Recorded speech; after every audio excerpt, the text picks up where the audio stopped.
Hello, everyone. It's Dr. Grayson. Hopefully, you've really enjoyed so far what we've learned last time about some web presence and the basics. This time, I want to switch gears a little bit and discuss with you some concepts that really help in user interface design. And that's the concept of heuristics. Now, heuristics is, think of it as a concept of nudging you towards a decision. And what I mean by that are mental shortcuts.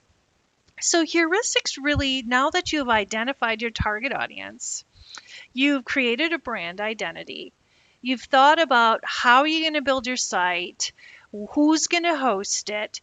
You need to think about how you are going to optimize your web presence, optimize your website so that whatever objective you have, whether it's getting a person to learn more about your products or services or getting them to buy now, you can do that through optimizing your site. And heuristics is one of those things that you're going to be able to use as a tool. Now, before I get into talking about heuristics, I want you to go into Canvas. You have a web assignment that I have in another video for you, but you may want to pull out this toolkit that I have here, which is an evaluation of a website. And I go through a number of different heuristics that we'll be talking about in class, and it may be of use to you to have this handy as I walk through the description of these different heuristics. So what exactly is heuristics? Heuristics comes from a behavioral science, behavioral economics or consumer behavior. And really what it is a cognitive bias, meaning our brains tell us to do something based on what we've learned in the past.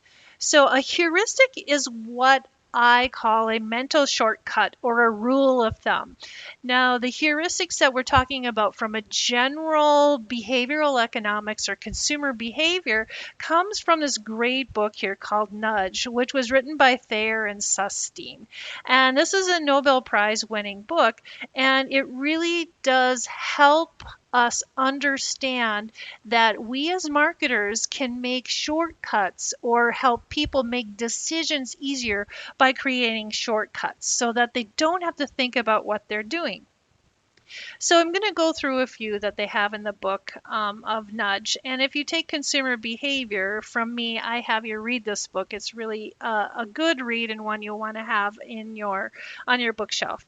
So availability heuristic is this. So remembering events that are easily remembered may inflate people's judgment of the likelihood of something happening. So let's think about this. So think about if you are watching the news and you see that an airplane crash happened.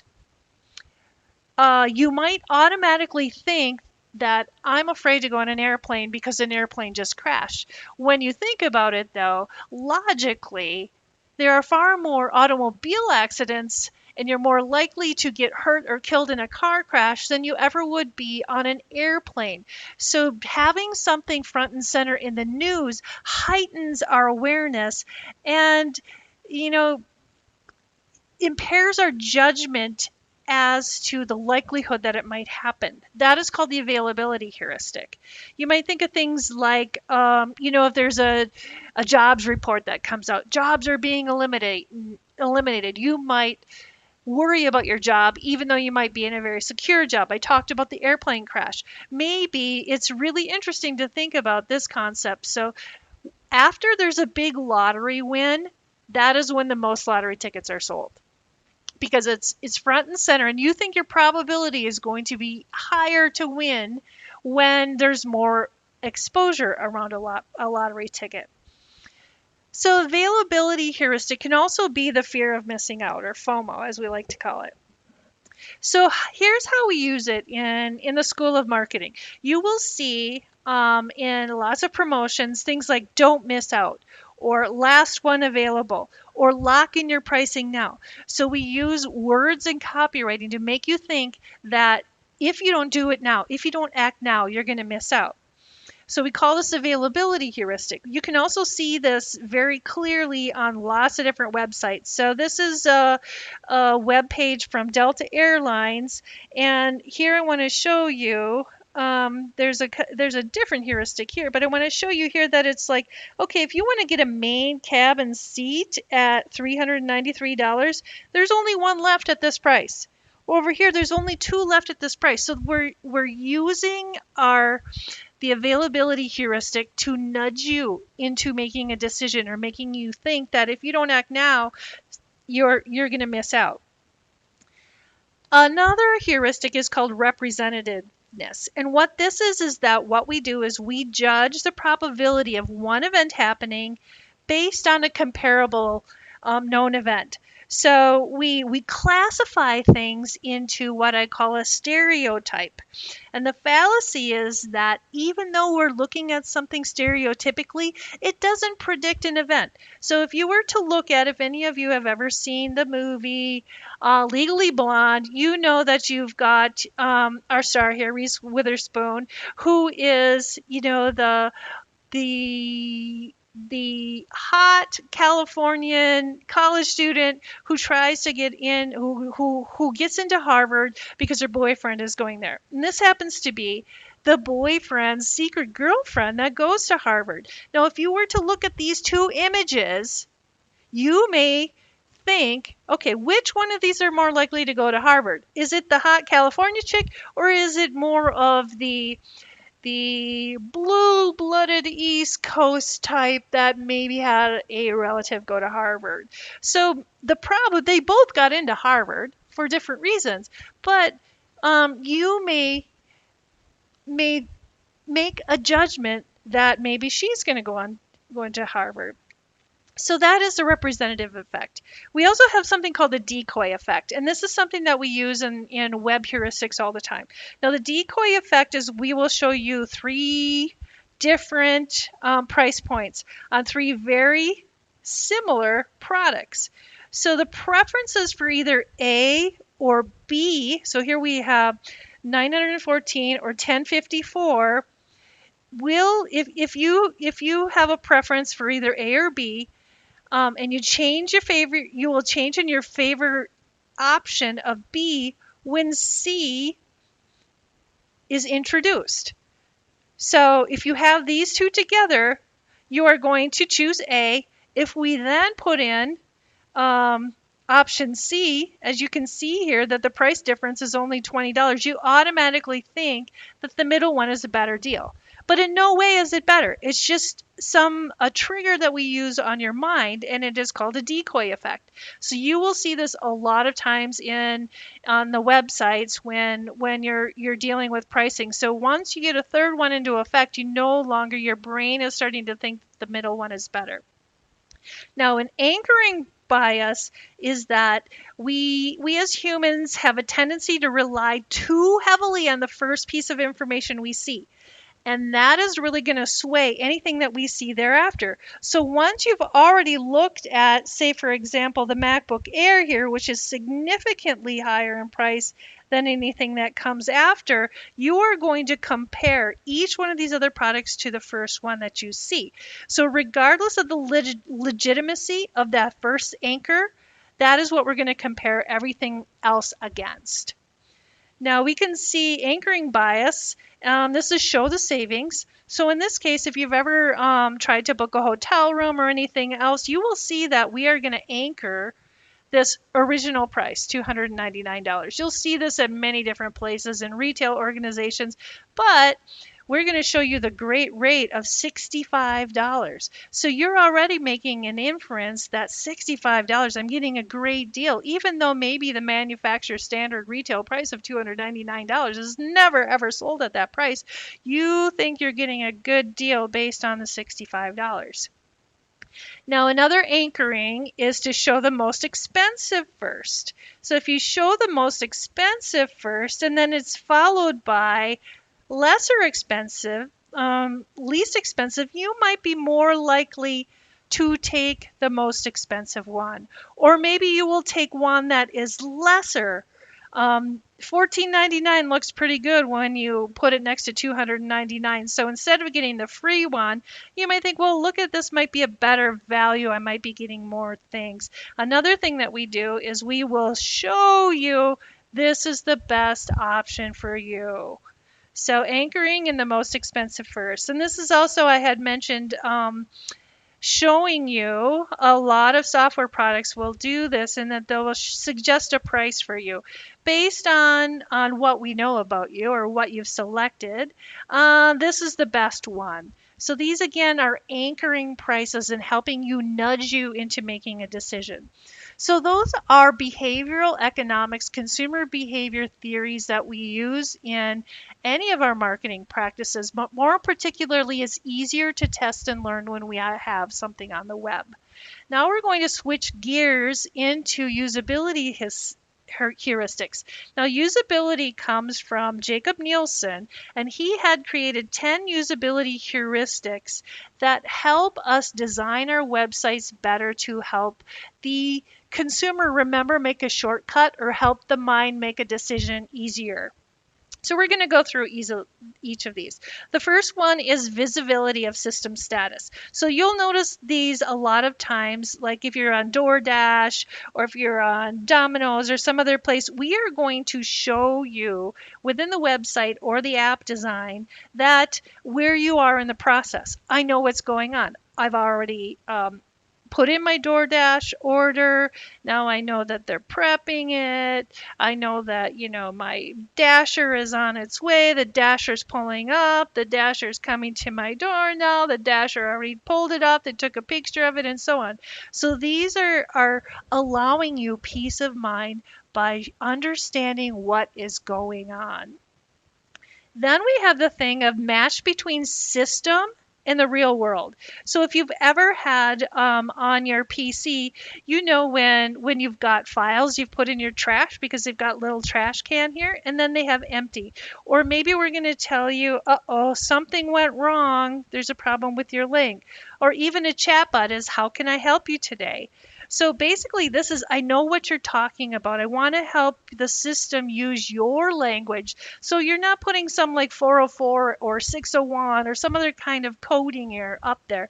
You're helping the person understand where they are in the process. I know what you're talking about. You're using my world to show things. User control and freedom. Now this is the, let me get out of here. This is where if you're somewhere on a website or an app and you need an easy exit, it's really important to let people exit easily, or they're going to get frustrated with your site. They won't come back, or they might call and complain.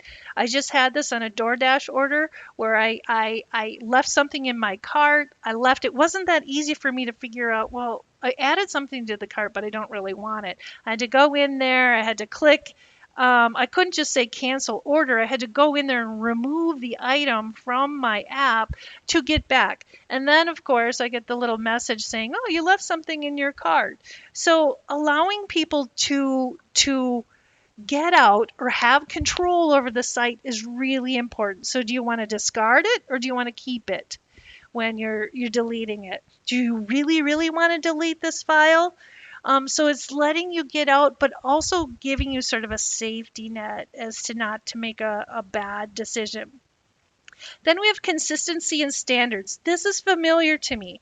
So there's platform conventions that should be used. Top navigation, footers, etc. We need to allow the consumer to be able to navigate a site based on what they already know. There's nothing more frustrating for a consumer than to have to think about, how do I check out? Where do I find help? Where do I get back to my homepage? So it's really important that you use best practices in doing this.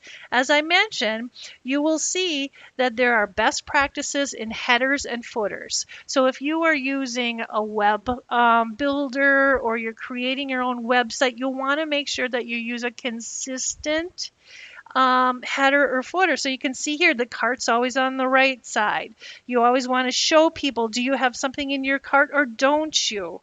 You always want to make sure that your icon in the very left navigation bar will always get you back to your home page. So this is familiar to you. They're best practices so that you don't have to think about what you're doing next.